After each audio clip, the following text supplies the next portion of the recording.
नमस्कार and welcome you all to world affairs. मैं हूं प्रशांत धवन। नाउ यहाँ पे आप थंबनेल पर देख रहे होंगे एक बहुत ही इंपॉर्टेंट क्वेश्चन लिखा है कि क्या ऑस्ट्रेलिया इसरो का जो रॉकेट का पार्ट है ये वापस लौटाएगा या नहीं। इन शॉर्ट, नहीं लौटाएगा। समझाता हूँ अब इसका मतलब क्या है। आज से कुछ दिन पहले, करीब 12-13 दिन पहले, मैंने ये वीडियो करी थी अपलोड। यहाँ पर आप देख पाओगे लिखा है, क्या इंडियन रॉकेट का पार्ट ऑस्ट्रेलिया में मिला है। ये जो फोटो है ना, ये ऑस्ट्रेलिया के बीच से दुनिया भर में वायरल हो गई। यहाँ पे आप देख पाओगे एक रॉकेट का पार्ट लग रहा है ना। क्वेश्चन ये था कि ये रॉकेट का पार्ट किसको बिलोंग करता है। क्या ये चाइना का था? क्या ये रिसेंटली लॉन्च चंद्रयान 3 मिशन का था? कई लोगों ने तो लिख दिया ओपनली कि ये चंद्रयान 3 मिशन का है, मगर मैंने आपको इस वीडियो में कैटेगोरिकली बताया था कि मोस्ट प्रॉब्ली ये जो रॉकेट का पार्ट है ये पीएसएलवी रॉकेट से बिलोंग करता है और हो सकता है कि ये चंद्रयान 1 या फिर किसी और पीएसएलवी मिशन का हो। तो अब देखिए, ये बात कंफर्म हो चुकी है। ऑस्ट्रेलियन स्पेस एजेंसी ने ये बात कंफर्म कर दी है कि पहली बात, ये जो रॉकेट का कंपोनेंट ऑस्ट्रेलिया में बहकर आ गया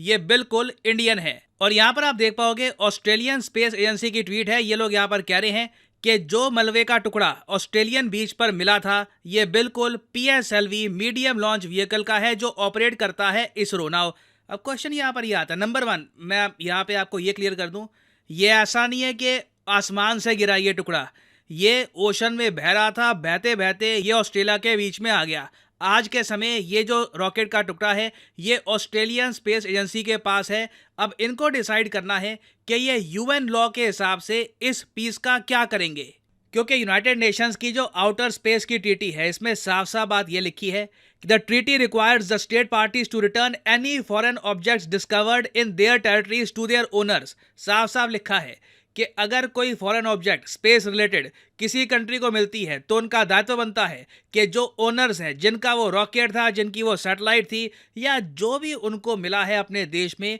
उसे अपने एक्चुअल ओनर को वापस करना ही है। और साथ ही साथ यूनाइटेड नेशंस इन सब इंसिडेंट्स का एक प्रॉपर ट्रैक रिकॉर्ड रखता है। इनको अच्छे से पता है कि कब किस रॉकेट का एक पार्ट कहीं पर गिरा, वो कब वापस किया गया, इसका एक प्रॉपर डेटा यहाँ पे मौजूद है। और अगर आप सोच रहे हैं वाह ये कुछ ज़्यादा ही लंबा डेटा नहीं है, बहुत सारी चीज़ें हैं, जी हाँ, देखिए ये बात हमको एक्सेप्ट करनी होगी कि जो ये पीएसएलवी रॉकेट का टुकड़ा मिला ना ऑस्ट्रेलिया में, इससे एक बात तो कंफर्म हो जाती है कि ओशन में ना बहुत सारा स्पेस जंक आ चुका है। ये इंडिया का तो एक केस है, इसके अलावा कई और कंट्रीज हैं, उनका भी स्पेस जंक इसी तरीके से पैसिफिक ओशन में, अटलांटिक ओशन में और जगह तैर रहा होगा। और ये काफ़ी चिंता की बात है। चिंता की बात इसलिए है क्योंकि जो मटीरियल यहाँ पर यूज़ किया गया था ना, ये ऑब्वियसली मेटल नहीं है। मेटल होता डूब जाता, मोस्ट प्रॉब्ली मेटल होता तो डूब जाता, मगर यहाँ पे आप देख पाओगे जो बार्निकल्स भी यहाँ पर लगे हैं ना, वो इस एरिया पे लगे हैं। ऊपर का एरिया फ्लोटी कर रहा था, तो ये एक ऐसे मटेरियल से बना है जो मेटल बिल्कुल नहीं है। तो भविष्य में मान लीजिए ऐसी ऑब्जेक्ट्स ओशन में अगर और पाई जाती है तो कहीं ना कहीं ये सी लाइफ के लिए खराब है। मगर एक इंटरेस्टिंग बात आपको बताऊं, इवन दो बीबीसी के हिसाब से इंडिया की तरफ से भी कंफर्मेशन आ चुकी है कि जो ऑब्जेक्ट ऑस्ट्रेलिया में मिली थी ये बिल्कुल इंडिया की है, इसरो की है। इंडिया इसको वापस नहीं लेगा। यहाँ पर आप देख पाओगे बीबीसी का आर्टिकल में ही लिखा हुआ है कि यूएन की जो ट्रीटी है आउटर स्पेस अफेयर्स की, उसमें साफ साफ लिखा है कि फॉरेन ऑब्जेक्ट वापस लौटानी है ओनर्स को। मगर ये तब किया जाता है जब कोई सैटेलाइट का पार्ट या फिर रॉकेट का एक बहुत ही बड़ा पार्ट गिर के कहीं पे मिलता है।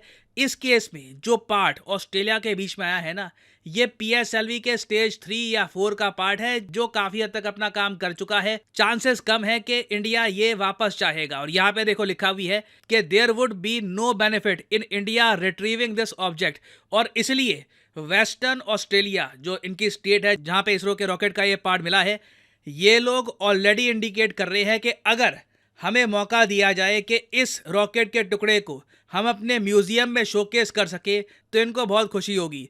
ऑलरेडी जो नासा की स्काईलैब क्रैश हुई थी ऑस्ट्रेलिया में 1979 में, उसका जो कुछ डिब्री है, उसका जो कुछ मलबा है, वो ऑलरेडी ये लोग म्यूजियम में रखते हैं। उसी के साथ ये चाहते हैं कि ये इसरो के रॉकेट का मलबा जो है ये भी रखें।